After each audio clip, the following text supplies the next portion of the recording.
Hello ဟုတ်ကဲ့အားလုံးမင်္ဂလာပါကျွန်တော်တို့ရဲ့ဒီForex for Beginners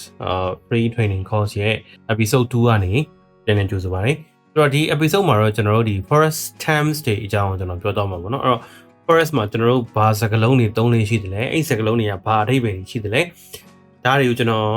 ်ဒီမှာအကြမ်းမြင်ကျွန်တော်မိတ်ဆက်ပေးမှာဖြစ်ပါတယ် Okay တော့ကျွန်တော်တို့စပြီးတော့ကြည့်အောင် Forex terms ဆိုရအောင်ပါဆိုတော့price increase ပေါ့နော်ကျွန်တော်တို့ဈေးနှုန်းဒီကျွန်တော် first episode မှာကျွန်တော်ရှင်းပြခဲ့တယ်လို့အဲ့တော့ USD MMK ဆိုပါစို့အဲ့တော့ US ဒေါ်လာကမင်းမြန်မာကျပ်ကကျသွားမယ်ဒီနေရာမှာပြောလို့ရှိရင် US ဒေါ်လာ1 USD ကို3500ကျပ်ကနေပြီးတော့4000ဖြစ်သွားမယ်အဲ့တက်သွားတာပေါ့နော်ဆိုတော့အဲ့လိုတက်သွားမယ်ဆိုလို့ရှိရင်ကျွန်တော်တို့ကဈေးတက်သွားတယ်ပေါ့ဆိုတော့အဲ့ဒါကိုကျွန်တော်တို့ bullish လို့ခေါ်တယ်Okay အဲ့တော့ဘာကြောင့် bullish လို့ခေါ်လဲဆိုလို့ရှိရင်သူက bull ဆိုတာကျွန်တော်ဒီမှာကျွန်တော်ပုံလေးပြထားတယ်နတိုးကြီးပေါ့ဗျာအဲ့တော့နတိုးကြီးကိုကျွန်တော်တို့ကကိုစားပြုတယ် bull ဆိုတာဆိုတော့နတိုးတွေကကျွန်တော်တို့ attack လုပ်တဲ့အခါမှာတိုက်ခိုက်တဲ့အချိန်မှာသူ့ရဲ့ဒီဂျိုးတွေနဲ့သူကအောက်ကနေပင့်ပြီးတော့ဟိုခတ်လိုက်တာပေါ့နော်အဲ့တော့ဟိုတိုက်ခိုက်ခံရတဲ့သူကလူပဲဖြစ်ဖြစ်ဘာပဲဖြစ်ဖြစ်ပေါ့နော်တိုက်ခိုက်ခံရတဲ့သူကရောက်တော့သွားတယ်အဲ့လိုမြောက်တက်သွားတာကိုကိုစားပြုတဲ့အနေနဲ့အပေါ်တက်သွားတယ်ဆိုတော့ကိုစားပြုတဲ့အနေနဲ့ bullish ကျွန်တော်တို့အောက်ကနေအပေါ်တက်သွားတယ် price increase ဖြစ်သွားတယ်ဆိုတော့ကျွန်တော်တို့ကိုစားပြုတာပေါ့နော်အဲ့တော့တကယ်လို့ USD MMK ပေါ့နော်ဒေါ်လာဈေးပြန်ကျတယ်လို့ကျွန်တော်တို့ပြောတယ်ဆိုတော့ခဏက3500ကနေပြီးတော့3000ဖြစ်သွားတယ်ဒါဆိုဒေါ်လာဈေးကျသွားတယ်အဲ့လိုကျသွားတယ်ဆိုလို့ရှိရင်ကျွန်တော်တို့က price decrease ဖြစ်သွားတယ်ဈေးကျသွားတယ်အဲ့တော့ကျွန်တော်တို့ bearish လို့ခေါ်တယ် bearish ဆိုတာကြတော့ဒါကျွန်တော်တို့ဒီဝက်ဝင်ကြီးပေါ့ဗျာဒီမှာကျွန်တော်တို့ကဝက်ဝင်ကြီးတွေ့လိမ့်မယ်ဆိုတော့ဝက်ဝင်ကကြတော့သူက attack လုပ်တဲ့အချိန်မှာသူ့ရဲ့ဒီလက်တွေနဲ့သူကအပေါ်ကနေပုတ်ချဝက်ဝင်ပုတ်ချတာပေါ့နော်အဲ့တော့ကျွန်တော်ဒိုတာတွေပဲခုတ်တယ်လို့ဆိုသိလိမ့်မယ်အာဆာဝါရီယာကြီးဘယ်လိုပုတ်တယ်လဲပေါ့ဆိုတော့အဲ့အပေါ်ကနေသူပုတ်ချတာပေါ့အပေါ်ကနေအောက်ကိုပုတ်အဲ့လိုအပေါ်ကနေအောက်ကိုပုတ်တာဖြစ်တဲ့အတွက်ကျွန်တော်တို့ရဲ့ဈေးရလေအပေါ်ကနေအောက်ကိုပြုတ်ကြတယ်လို့ကျွန်တော်တို့ခေါ်တာပေါ့နော်အဲ့တော့ bearish ပေါ့အဲ့ဈေးကျရင် bearish ဖြစ်တယ်ဈေးတက်ရင် bullish ဖြစ်တယ်လို့ကျွန်တော်တို့ဒါပြောကြတယ် okay အဲ့တော့အဲ့ဈေးတက်တဲ့အခါမျိုးမှာကျွန်တော်တို့က buy လို့ခေါ်တယ်ဈေးတက်ရင်ဘာဖြစ်မလဲကျွန်တော်တို့ဝယ်မယ်ပေါ့ဆိုတော့ light ဝယ်တယ် buy လုပ်တယ် buy လုပ်တယ်ဆိုတော့ကျွန်တော်တို့က long လုပ်တယ်လို့ခေါ်တယ် LONG long ကျွန်တော်တို့က buy ကို long လို့ခေါ်တယ်အဲ့လိုမှတ်ထားလိုက်လို့ရတယ်ဟိုဘက်ကကျွန်တော်တို့ဒီဈေးကျတဲ့အခါမှာကျွန်တော်တို့ဘာလုပ်မလဲရောင်းမယ်ကိုကဈေးကျပြီဆိုတော့ကိုကရောင်းမယ်အဲ့တော့ရောင်းတဲ့အခါမျိုးကိုကျတော့ sell လုပ်တယ်အဲ့ဒါကိုကျွန်တော်တို့က short လုပ်တယ်လို့ခေါ်တာ short နော်အဲ့တော့တစ်ခါလေကျွန်တော်တို့ထိုင်နေနဲ့အေး short ကြမယ်ဟေ့ဆိုရှင်ဒါကျွန်တော်တို့ဘာလို့တော့ short မှာ weight short မှာလားဗောနော်အဲ့လိုမျိုးမထင်ပါနဲ့ကျွန်တော် short မယ်ဆိုတာကျွန်တော်တို့က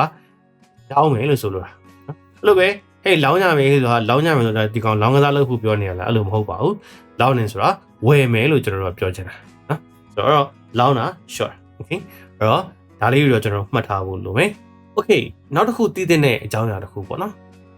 big price ရဲ့ s price ရဲ့ spread ရဲ့အဲ့တော့ big နဲ့ s ကဒါကျွန်တော်တို့ဒီမှာနာမည် big နဲ့ s လို့ပဲကျွန်တော်တို့ခေါ်ကြတာပေါ့နော် big ဆိုတာ buy price ကိုပြောချင်တာ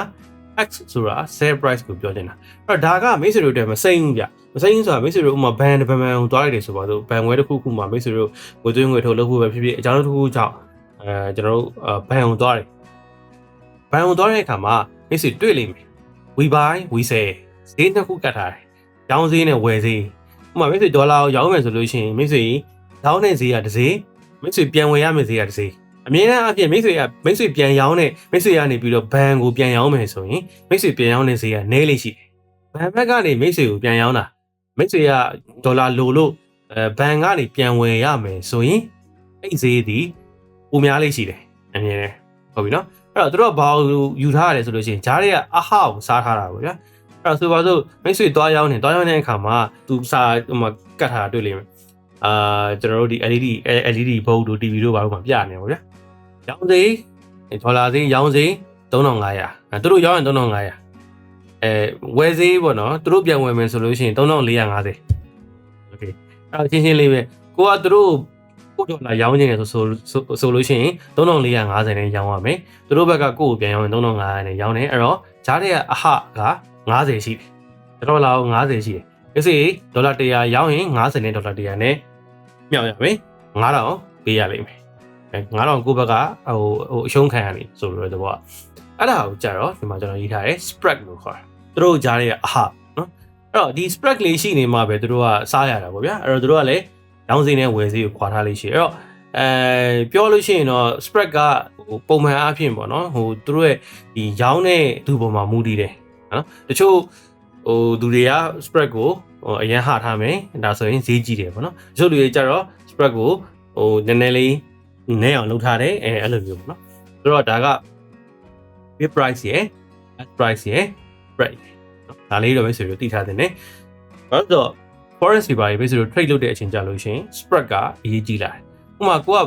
broker ကို trade လုပ်တော့မယ်လေအဲ့တော့ broker တခုက spread အရင်ကြီးရယ်ဆိုလို့ရှိရင်ဒီနေ့အမှပြောရမယ်ဆိုလို့ရှိရင်သူတို့ကကျွန်တော်တို့ရောင်းရင်ဈေးကြီးနဲ့ရောင်းနေပြီသူတို့ဝယ်ရင်ဈေးနှိမ်ပြီးတော့ဝယ်နေတာဖြစ်နေတယ်အဲ့လိုမျိုး broker မျိုးမှာကျွန်တော်တို့ကသွား trade မိနေဆိုရင်ကိုက spread အရင်ဟနေတာဖြစ်တဲ့အတွက်ဟိုဒါအစားခံနေရလို့ဖြစ်မှာเนาะဆိုတော့အဲ့ဒါလေးချက်တည်ထားပါเนาะ okay နောက်ထပ် terms တစ်ခုပေါ့နော်အဲ့ဒါကြတော့ဗာလဲဆိုလို့ရှိရင်အရှိမကျွန်တော်ပြောခဲ့တယ်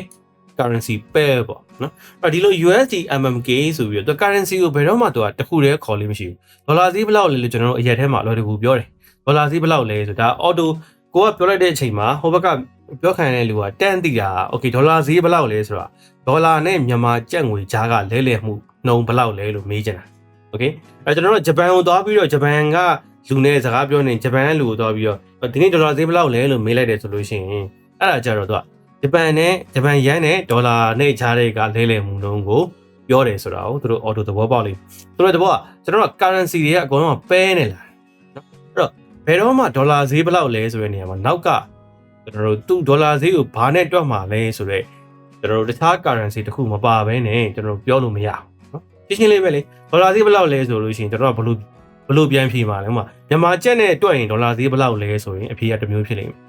ဂျပန်ယန်နဲ့တွက်ရင်ဒေါ်လာဈေးဘယ်လောက်လဲဆိုအဖြေကတစ်မျိုးဖြစ်လိမ့်မယ်ဟုတ်တယ်မလားအဲ့တော့ဥမာယူရိုနဲ့တွက်ရင်ဒေါ်လာဈေးဘယ်လောက်လဲဆိုအဖြေကတစ်မျိုးဖြစ်လိမ့်မယ်မတူတော့အဲ့တော့အမြဲတမ်းကျွန်တော်တို့က currency ဒီ pair တစ်ခုအနေနဲ့ပဲအမြဲတမ်းရှိနေရှိပါတယ်ဥပမာကျွန်တော်နမူနာပြထားတယ် USD MMK okay အဲ့တော့မှကျွန်တော် USD ဆိုတဲ့အရှေ့ရ currency ကိုကျွန်တော်တို့ base currency လို့ခေါ်တယ်သူကအရှေ့ရကောင်ပေါ့နော် base ပေါ့အနောက်က MMK ဆိုတဲ့ဒီနောက်ကတွဲနေတဲ့ကောင်တွေကို code currency လို့ခေါ်တယ်နော် code currency ဆိုတာကြတော့ဒါကျွန်တော်တို့နောက်ကနေလိုက်တွဲတဲ့ကောင်ပေါ့ဗျာအလွယ်တကူမှတ်ထားလို့ရတယ်ဆိုတော့ပုံမှန်အားဖြင့်အရှေ့ဘက်ကဒီ US ဒေါ်လာလို့ခေါ်တဲ့ဒီအရှေ့ရ base currency ဒီအမြဲတမ်းတန်ဖိုးပုံမြင့်လေးရှိတယ်နော်ပုံမှန်အားဖြင့်အဲ့တော့ဆိုတော့ဒီမှာဆိုလို့ရှိရင် USD MMK ဟိုမှာကျွန်တော်ဒီမှာရိုက်ပြမယ် USD MMK equal to အပြီးတော့3500ဆိုရင်ဆိုလိုတဲ့သဘောက1 US ဒေါ်လာကိုနောက်က MMK 3500ကျပ်ပေးရပါတယ်လို့ဆိုလိုတာဟုတ်နော်အဲ့တော့အရှိက base currency ဒီအမြဲတမ်းဒီပါ1ဖြစ်လိမ့်ရှိတယ်သူ unit ဒီ1ဖြစ်လိမ့်ရှိတယ်နောက်ကတွဲနေတဲ့ code currency ရဲ့ဒီ amount ဒီနောက်က amount ဒီ code currency amount ဖြစ်လိမ့်ရှိအဲ့တော့ USD MMK equal 3500ဆိုရင်1ဒေါ်လာကိုမြန်မာကျပ်3500နဲ့ညီမျှတယ်โอเคအဲ့တော့ဒါကတော့ကျွန်တော်တို့ currency pair ကိုဖတ်တတ်ဖို့ပေါ့နော်အခုလောလောဆယ်ပြဿနာတစ်ခုရှိနေတာကဒါပြီးခဲ့တဲ့ရက်ပိုင်းမှာကျွန်တော်တို့ဒီ video ရိုက်တဲ့အချိန်ပေါ့နော်August September ကျွန်တော်တို့ဒီ2022အချိန်တွင်းမှာပြဿနာရှိလာတာ Euro USD နော်ပုံမှန်အားဖြင့်ဆိုလို့ရှိရင်ဒီမှာပြEuro USD လို့ကျွန်တော်တို့ပြောလို့ရှိရင် currency pair အဲ့တော့အရင်တော့ကျတော့သူက euro ကအမြဲတမ်းတန်ဖိုးပိုရှိရဖြစ်တဲ့အတွက် euro ဒီ USD ရဲ့အရှိမှာရှိတယ် euro USD ဒါပေမဲ့အခုဒီနှစ်ပိုင်းထဲမှာ euro က USD ရဲ့အောက်ကိုရောက်လာတယ်နော်အခုကျွန်တော်ဒီမှာကြည့်မယ်ဆိုလို့ရှိရင်ဒီကျွန်တော်ဒီမှာကြည့်မယ်ဆိုလို့ရှိရင်ဒါအခုကျွန်တော်ဗီဒီယို record လုပ်နေတဲ့အချိန်မှာတွေ့ရတဲ့ဈေးနှုန်းဒီမှာဒီမိတ်ဆွေတို့တွေ့မလားမသိညာဘက်မှာ100006ဆို5လို့ဖြစ်နေတွေ့လိမ့်နေလေးနဲ့လေဆိုတော့အဲ့ဒါဘာကိုပြလဲဆိုလို့ရှိရင်ခုန Euro USD ဈေးကိုပြတယ်အော်ဒီမှာဆိုလို့ရှိရင်1 Euro ဒီ1 USD နဲ့ညီမျှနေတယ်ရောက်မှကြည့်လိုက်လို့ရှိရင်0.99549လို့ပေါ်နေတွေ့လိမ့်မယ်ဒီအောက်နားတွေအဲ့နားတွေမှာဆိုလို့ရှိရင်1 Euro ဒီ1 USD တဲ့ဈေးပေါ်သွားတာအဲ့လိုအချိန်လေးမှာဆိုလို့ရှိရင်တော့ ခုနကကျွန်တော်တို့ပြောခဲ့တဲ့အရှိရ currency ကတန်ဖိုးအမြဲတမ်းရှိတယ်ဆိုတာဒီမမှန်တော့ဘူးပေါ့နော်ဆိုတော့အဲ့လိုဖြစ်သွားတယ်ဒါပေမဲ့ဒါကတော့လူကြဖြစ်စင်ပါပုံမှန်အားဖြင့်တော့အရှိရ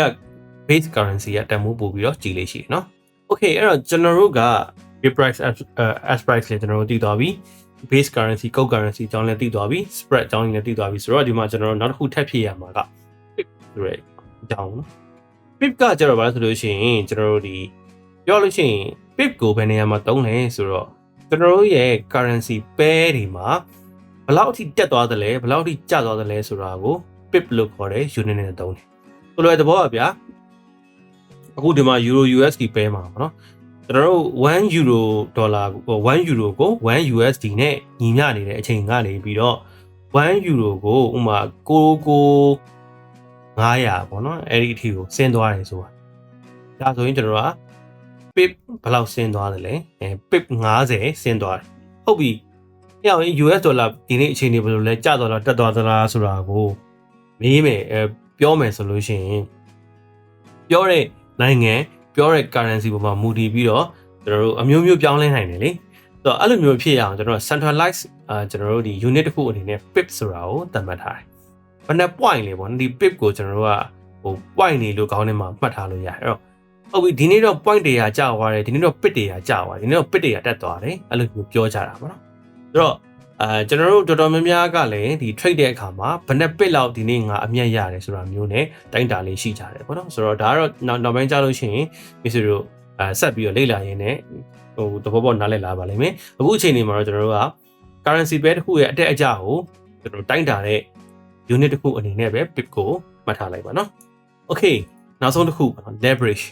leverage ဆိုတာကျွန်တော်တို့ဘာဆိုတော့ leverage ဆိုတာကျွန်တော်တို့ lever ပေါ့နော် gear နဲ့lever နဲ့တူ gear ဟုတ် lever နဲ့တူတယ်ဆိုတော့ lever ဆိုတာကဘာလဲဆိုလို့ရှိရင်ကျွန်တော်တို့ကားမှာဆိုလို့ရှိရင် lever နင်းလိုက်လို့ရှိရင်ထိုးတယ်သွားတယ်လေတဘောကleverage ကကျတော့ဘာလဲဆိုလို့ရှိရင်မိတ်ဆွေကဥပမာအခု euro USD ကိုမိတ်ဆွေကဝင်ပြီး trade လို့ပါဆို euro USD ကို trade မယ်ဆိုလို့ရှိရင်မိတ်ဆွေအနေနဲ့ဒေါ်လာ1000တန်တောင်းမိတ်ဆွေဖွင့်ဖို့တမိတ်ဆွေမှာပတ်စံရှိချင်မှရှိဒေါ်လာ1000အဲ့တော့ broker ကဘာလုပ်ပေးလဲဆိုလို့ရှိရင် leverage လို့ခေါ်တဲ့ lever တစ်ခုတက်ပေးတာပေါ့နော်ဆိုတော့မိတ်ဆွေမှာဒေါ်လာ200 account ရှိုံနဲ့ကျွန်တော်တို့ဒေါ်လာ1000 account ဖွင့်ပြီးတော့ trade လို့ရတယ်ဆိုတော့မိတ်ဆွေကဒေါ်လာ1000တော့မိတ်ဆွေစီကိုသူကချီးပေးတာမျိုးမဟုတ်ဒါပေမဲ့200 account ကိုတုံးပြီးတော့မှ1 lot တွေပါတယ်ဖွင့်လို့ရအောင်သူကလုပ်ပေးတာဆိုတော့တဘောကဗျာမိတ်ဆွေရဲ့ account ကိုစာတိုးထည့်ပေးလိုက်ပြီးတော့မိတ်ဆွေကပြောရလို့ရှိရင်ခဏပေါ့နော်ပတ်စံချီးပြီးတော့မှပိုကြီးတဲ့ trade တွေကိုဝင်လို့ရအောင်သူကလုပ်ပေးတဲ့ပုံစံအဲ့တော့ပြဿနာကကျွန်တော်တို့ကအဲ့မှာဒေါ်လာ200 account ကိုတုံးပြီးတော့ဒေါ်လာ1000ဘိုး trade လို့ရတယ်နိုင်ငံရင်မိတ်ဆွေဒေါ်လာ1000နဲ့ညီမျှတဲ့အမြတ်ကိုမိတ်ဆွေ account ထဲကိုဝင်လာရှုံးခဲ့ရင်လည်းမိတ်ဆွေဒီဒေါ်လာ1000နဲ့ညီမျှတဲ့အဆုံးရှုံးကိုခံရမှာဖြစ်တဲ့အတွက် leverage ဒီများလာပြီးတော့မှအဲ့ leverage ကိုကောင်းကောင်းcontrol မလုပ်နိုင်ဘူးဆိုလို့ရှိရင်မိတ်ဆွေရဲ့ account ကြီးခဏလေးနဲ့ပြတ်သွားနိုင်တယ်နော်ဆိုတော့ဒါကတော့လောလောဆယ်မှာleverage ကိုသုံးတတ်ရင် save မသုံးတတ်ရင် base ဆိုတဲ့အနေအထားမှာပဲခဏမှတ်ထားလိုက်ပါနောက်ကြလို့ရှိရင်ကျွန်တော်တို့ဒါတွေကိုအသေးစိတ်ဆက်ပြီးပြောမှာပေါ့နော်ဒီဗီဒီယိုကတော့ကျွန်တော် overview basic ဖြစ်တဲ့အတွက်လောလောဆယ် leverage ကိုကိုခဏချီးပေးတာကိုကအကောင့်ကြီးဖွင့်ခြင်းဖွင့်လို့ရအောင်အကောင့်အကြီးtrade ချင် trade လို့ရအောင်ခဏဖွင့်ပေးထားတာသုံးနိုင်ရင် save မသုံးနိုင်ရင် base အဲ့လိုပဲခဏမှတ်ထားလို့ရပါ okay အဲ့ဆိုကျွန်တော်တို့next နောက်ဗီဒီယိုမှာကျွန်တော်တို့ chat တင်နေစပြီးတော့ကျွန်တော်လုပ်ကြည့်ပါမယ်နော်အဲ့တော့ DTP အောင်ကြည့်ပြီးတော့ကျေးဇူးအများကြီးတင်ပါတယ်ကျွန်တော်တို့ subscribe လေးလုပ်ပေးလို့ရရင်လုပ်ပေးခဲ့ပါကျွန်တော်ဗီဒီယိုလေးကမိတ်ဆွေတွေတစ်ခုခုခေါင်းထဲကိုရောက်သွားတယ်ဆိုလို့ရှိရင် like လေးပေးလို့ရပါတယ်နော်ကျေးဇူးအများကြီးတင်ပါတယ်ငင်လာရှိတဲ့အနေနဲ့ဖြစ်ပါစေ